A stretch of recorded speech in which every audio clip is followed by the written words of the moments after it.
La mort de Gaïd Salah et l'avènement d'Abdelmadjid Tebboune au pouvoir n'ont pas changé le cours des événements dans le pays. Les procès du clan et des oligarques se poursuivent imperturbablement, comme si la machination judiciaire et médiatique montée de toutes pièces après la déchéance de l'ancien président roi pour sauver le système n'avait pas souffert de la disparition soudaine de celui qui aura conduit la période charnière entre la fin de règne de Bouteflika et son remplacement par Tebboune.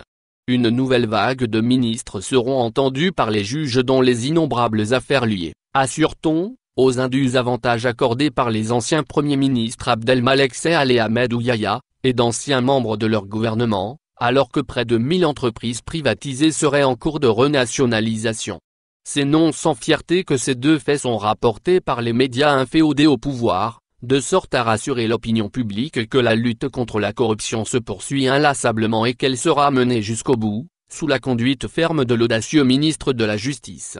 Pourtant, cette mise en scène grotesque n'a eu aucun effet sur le Irak qui n'a de cesse de condamner et de fustiger la justice à laquelle les citoyens n'accordent aucun crédit, relèvent des observateurs avertis qui expliquent que tout ce cinéma vise, en fait, à protéger l'héritage du binôme Bouteflika-Gaïd Salah qui sert de socle au pouvoir actuel. Le pouvoir réel incarné par un carteron d'officier supérieur placé par Gaïd Salah tient sa légitimité du clan dont une partie a été sacrifiée pour éviter que l'ensemble du système s'écroule et entraîne dans sa chute toute une nomenclatura qui s'est renforcée et s'est élargie tout au long des 4 mandats calamiteux de Bouteflika, expliquent nos sources selon lesquelles les véritables coupables sont ceux qui jugent ces simples exécutants qui étaient tenus d'obéir aux ordres de Bouteflika qui devait sa puissance à l'omnipotent Gaïd Salah qui tenait tous ses civils en joue. La vraie lutte contre la corruption commencera lorsque l'ex-président et les boulimiques fils et proches de Gaïd Salah seront jugés et que la plainte de leur associé Bahaeddin Tliba sera instruite,